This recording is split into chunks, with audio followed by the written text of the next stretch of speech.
এক বৃদ্ধ লোক তার গ্রামের একমাত্র ইলেকট্রনিক্সের দোকানে প্রতিদিন একই সমস্যা নিয়ে উপস্থিত হন। প্রতিদিনই তিনি সেই দোকানের মেকানিককে তার মোবাইল ফোনটা দেখিয়ে বলেন, দেখ তো বাবা, আমার মোবাইল ফোনটা বোধহয় নষ্ট হয়ে গেছে। দোকানের মেকানিক প্রতিদিনের মতোই বৃদ্ধের মোবাইলটি দেখে ভদ্রভাবে বলেন, আপনার মোবাইল ফোনটি একদম ঠিক আছে আর ঠিকভাবেই কাজ করছে। বৃদ্ধ এই কথা মানতে না চেয়ে বলেন, তুমি ভালো করে দেখো, মোবাইলটি একদম কাজ করছে না। হয়তো তুমি আমায় এটা ঠিক করে দাও, অথবা আমাকে একটা নতুন ভালো মোবাইল দাও। মেকানিক বাধ্য হয়েই সম্পূর্ণ সচল থাকা সত্ত্বেও বৃদ্ধের মোবাইলটি রেখে দিয়ে তাকে একটি নতুন মোবাইল দিল। বৃদ্ধ সেদিনের মতো হাসি মুখে বাড়ি ফিরে গেলেন। কিন্তু পরদিনই বৃদ্ধকে আবারও দেখা গেল সে মন খারাপ করে চিন্তিত অবস্থায় সেই ইলেকট্রনিক্সের দোকানে আসলেন। সেখানে এসেই বৃদ্ধ সেই মেকানিক ছেলেটির উপর রাগারাগি শুরু করলেন।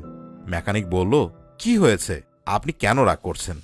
বৃদ্ধ সেই ছেলেটিকে গতকালের নতুন মোবাইলটি দেখিয়ে বললেন, তুমি আমাকে একটা নষ্ট মোবাইল দিয়েছ, এই মোবাইলটিও ঠিকভাবে কাজ করছে না, এক্ষুনি আমার মোবাইল ঠিক করে দাও। মেকানিক ছেলেটি অবাক হয়ে গেল। সে ভাবল, একটি নতুন মোবাইল ফোন কিভাবে একদিনই নষ্ট হয়ে গেল। সে আবারও বৃদ্ধের হাত থেকে মোবাইলটি নিয়ে পরীক্ষা করে বলে, এই মোবাইলটিও একদম ঠিক আছে, যেমনটি আপনার পুরনো মোবাইলটি ছিল। বৃদ্ধ তখন রাগ সামলাতে না পেরে দুই হাতে নিজের মুখ ঢেকে কেঁদে ফেললেন। মেকানিক ছেলেটির খুব মায়া হলো সেই বৃদ্ধের কান্না দেখে। কিন্তু মেকানিক কিছুই বুঝতে পারছে না যে কেন বৃদ্ধ কাঁদছেন আর কেনই বা সচল মোবাইলগুলোকে নষ্ট বলছেন।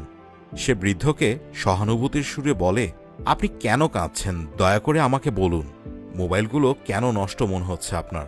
বৃদ্ধ কাঁদতে কাঁদতেই বলেন, আমার মোবাইল যদি নষ্ট নাই হয় তবে কেন আমার কোনো সন্তান আমাকে ফোন করে না?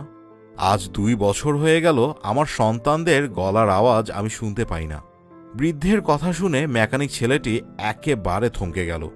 বৃদ্ধের সন্তানরা নিশ্চয়ই কাজের চাপে এতই ব্যস্ত যে বাবার খোঁজ নিতে তারা একেবারেই ভুলে গেছে।